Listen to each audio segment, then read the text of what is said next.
it's me, Thekilonilee, and today I want to talk about my spiritual journey. I want to talk about where I am in my spiritual journey and why I decided to let go of my divination tools.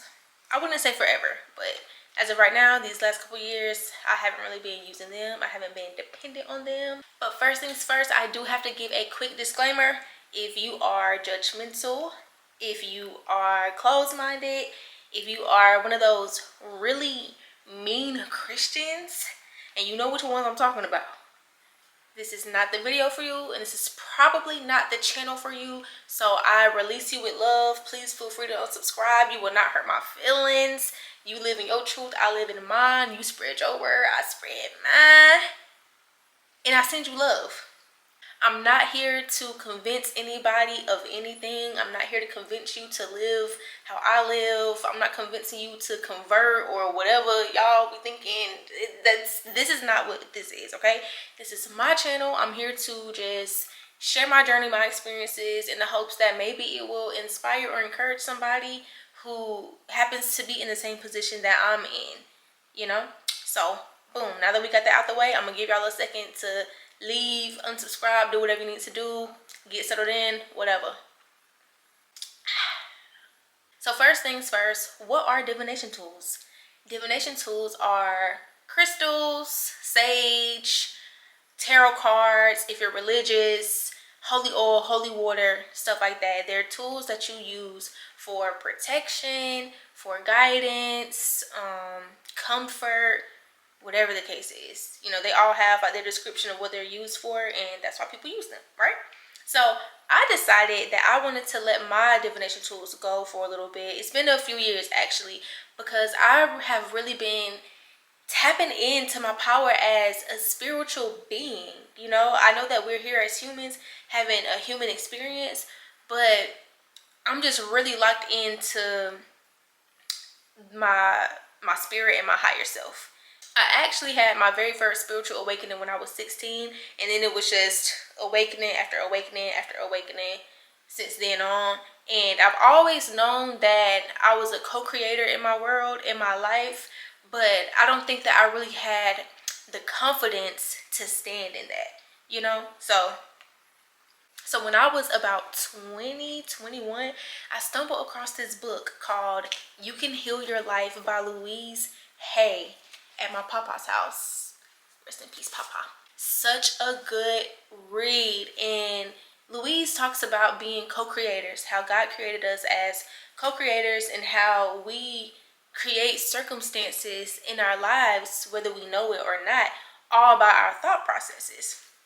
So this book really talks about illnesses, disease, which is just a dis-ease in an area of your life that manifests into a physical thing.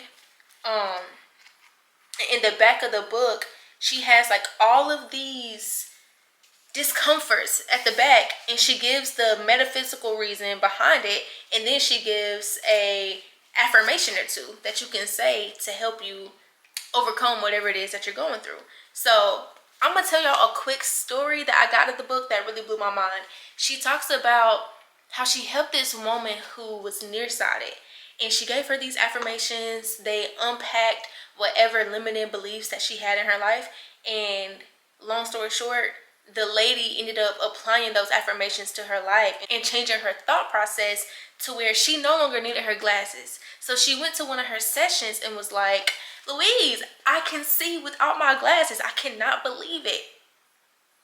She kept saying, I can't believe it. I can't believe it. I don't need my glasses. Do you know the next day she needed her glasses? Why? Because she kept speaking that she could not believe that she no longer needed her glasses, that she could not believe that she had the power to speak over her life to heal herself of her nearsightedness, you know? So she needed her glasses again. I was just like, what the freak? Because my entire family is nearsighted. So I had to go back to the book, and I'm like, let me see what nearsighted means. So nearsighted, fear of the future, not trusting what is ahead. I'm gonna say it again. Fear of the future, not trusting what is ahead. then the affirmation that you would want to say is, I trust the process of life, I am safe. I trust the process of life, I am safe. So, of course, I had to send this to my family. I'm telling my mama, my sister, my brother, I'm like, y'all, what? This is what you need to say. This is what it is. This is what you're battling with, yada, yada, yada. And of course, during that time, the things that I was learning about and these revelations and awakenings that I was having, people really weren't experiencing them. So everybody thought I was crazy. So they took what I said with a grain of salt. Now, fast forward. Like I said, I was 2021. Fast forward to like 25. Tell me why I started going through so much in my life. I was going through a breakup, quarantine had just happened, lockdown. I turned 25 the first week of quarantine.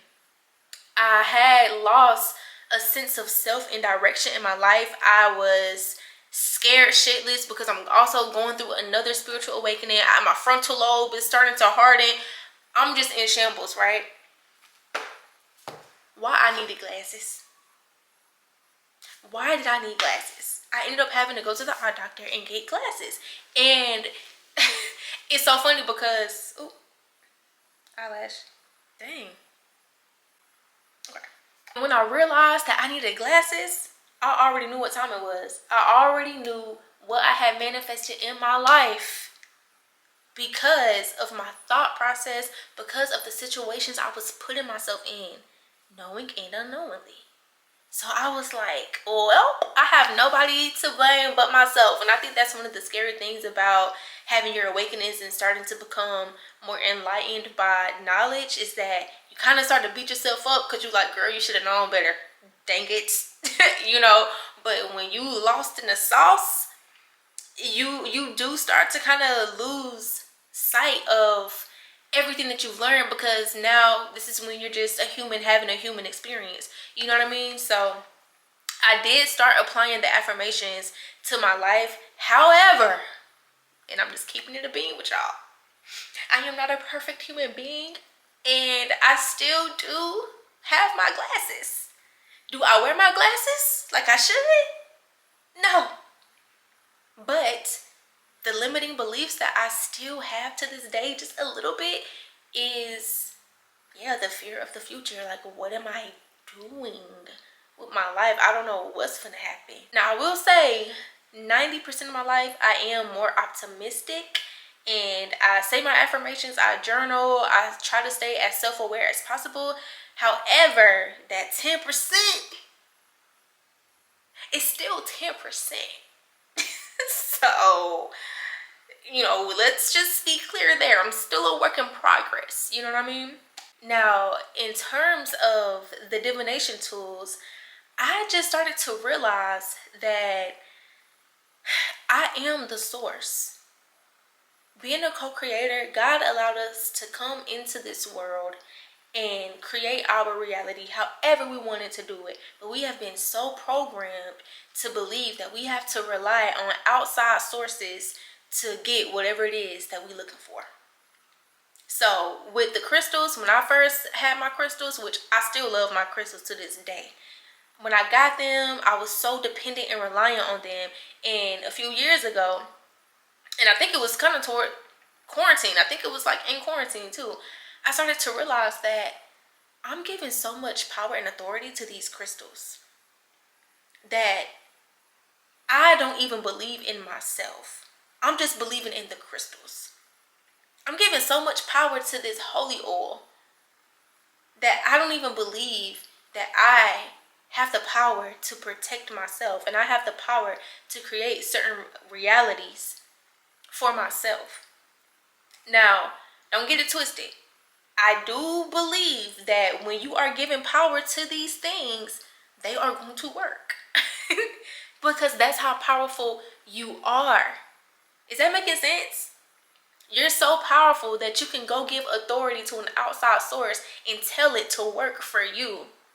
Or we go about the world and we learn about these things that's supposed to help us do this and do that and heal us of this and that, yada yada, when it's like, it really just starts here. It starts in the mind. I kind of feel like That's just the Matrix way of keeping us in the Matrix. They don't want us to know how powerful we really are. But for me, I still love my crystals. I still love my sage. I still love my holy oil. I will put a crystal in my bra if I need to, because that's something that brings me comfort. You know what I mean? So even, for instance, my chlorophyll water. Did you know, out of all objects, out of all things, water holds the most energy? So you want to talk to your water. Now, the benefits of the chlorophyll: good skin, no body odor, helps with your digestive system, you know, all those great things. I'm giving this the power to do that. But if I wanted to, I could just say in my mind that I have clear, perfect skin. I have the body of a goddess. I have the healthy hair, the healthy nails, the X, Y, and Z. You know what I'm saying? But like I said, I still think it's pretty comforting and pretty fun to have these objects to just bring me that extra oomph, because we still live in life. And speaking of the Matrix, that brings me to the next thing. Have you ever seen the movie The Matrix, and Neo was trying to bend the spoon, and I think it was either the lady or the man was telling him, you are the spoon. You can bend the spoon because you are the spoon. You become one with the spoon. I haven't seen the movie in a long time, but that's what I always think about. And when I think about manifesting a life for me, and when I think about manifesting certain things, I always think about being the spoon, becoming one with the spoon. Okay? Also, I kind of feel like divination tools don't stop at crystals and holy water. I also think that medicine and herbs and all those things are also divination tools as well. So have you ever heard of the placebo effect? Let me tell you. Actually, I'm going to look it up so I can give you the definition verbatim, and then I'll get into detail. Hold on. Okay. Placebo is Latin for I will please, and refers to a treatment that appears real but is designed to have no therapeutic benefit. A placebo can be a sugar pill, a water or salt water injection, or even a fake surgical procedure. So, have you ever heard those stories about the scientists who take Group A and Group B? Both of these groups have migraines. They give Group A a Tylenol with ingredients, chemicals, whatever, and they say, hey, this is going to help with your migraines. Then they give Group B a placebo pill, and they say, hey, this is going to help with your migraines. They separate them, they take the pills, and then they get the results back, and they realize that the people who took the placebo had the same results as the people who took the Tylenol, which furthermore proves that it's all a mental thing. It's a mental thing. They told the people, Group B, this will help with your headache. So now they've taken that, they've given that medicine, they've given that pill authority to help them with their headache. Am I talking too much? I feel like I'm talking too much, because this is the thing, y'all. I do not talk about this kind of stuff anymore, because when I was talking about this stuff, it wasn't hip and popular and cool, and everybody just swore I was crazy. They swore I was crazy, alongside other things I talked about. So talking about this really is kind of making my heart thump. Oh, let me breathe. I really hope and pray and I claim that this video reaches the right people and it reaches my crowd. Okay. That's crazy. So, yes, the placebo. I be thinking that when we talk about the medicines, even the herbs, because let me tell you right now, I love me some good teas. I love me some good herbs. I love those things. But I'm also very aware that I am giving those herbs and those items power to do what it is that I need them to do. It all starts in the mind. And it's not to say that they just don't work if your mind doesn't say it or whatever the case is, because a part of me still feels like, okay, well, if you're eating a healthy diet, then this is what's gonna happen, and yada yada yada. A part of me still believes that to an extent, you know, but I just feel like everything starts in the mind first and foremost. And I think that a lot of us, most people, have forgotten that we were ripped of this knowledge many years ago to keep us stuck in the matrix, for them to take our money and to make us dependent on money and dependent on, all these outside sources. So I am in a space where I have taken my power back. I'm not perfect. Like I said, I'm still figuring some things out. And when I feel like I need to go drink my tea and I need my chlorophyll and I want my crystal and I want my sage or whatever the case is, if that's what's going to bring me comfort and that's what's going to bring me back to feeling balanced again, I'm going to use those things. So I'm not telling you not to use those things and not to eat healthy or whatever the case is. Like, please do what you feel is best for you. But I just want you to understand that you are the superpower. You are the pill. You are the food. You are the herbs. You are the tea. Everything that you are looking for, it's already within. You just have to trust your intuition. We were all born with it. We were all born with the intuition. We were all born with the power to create and flourish and prosper. You just have to tap into that and you have to own that, you know?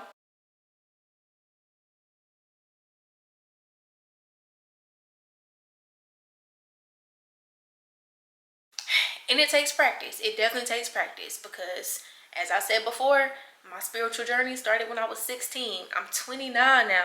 And there's certain things where I'm still like, okay, now it's starting to make sense. I read about this years ago. I knew about this years ago. But to actually apply it confidently and to be spiritually mature, to be mentally and emotionally mature enough to really lock in the way that I'm locking in now, it took some time. And that's okay. Time ain't real anyway. Is anything real? So yeah, that's where I'm at in my journey right now. I'm trusting me. I'm trusting that I have everything that I need within. And I'm still a little shook at the fact that I'm even talking about this in a video. But this is my truth. And, and I should be able to speak on it. Yeah. I've been silenced for too long, okay? So yeah, that's all I have today. Thank you for coming to my TED Talk. I am encouraging you. I love you. I support you. I am rooting for you. I love you so much. And I'm gonna see y'all later. Bye.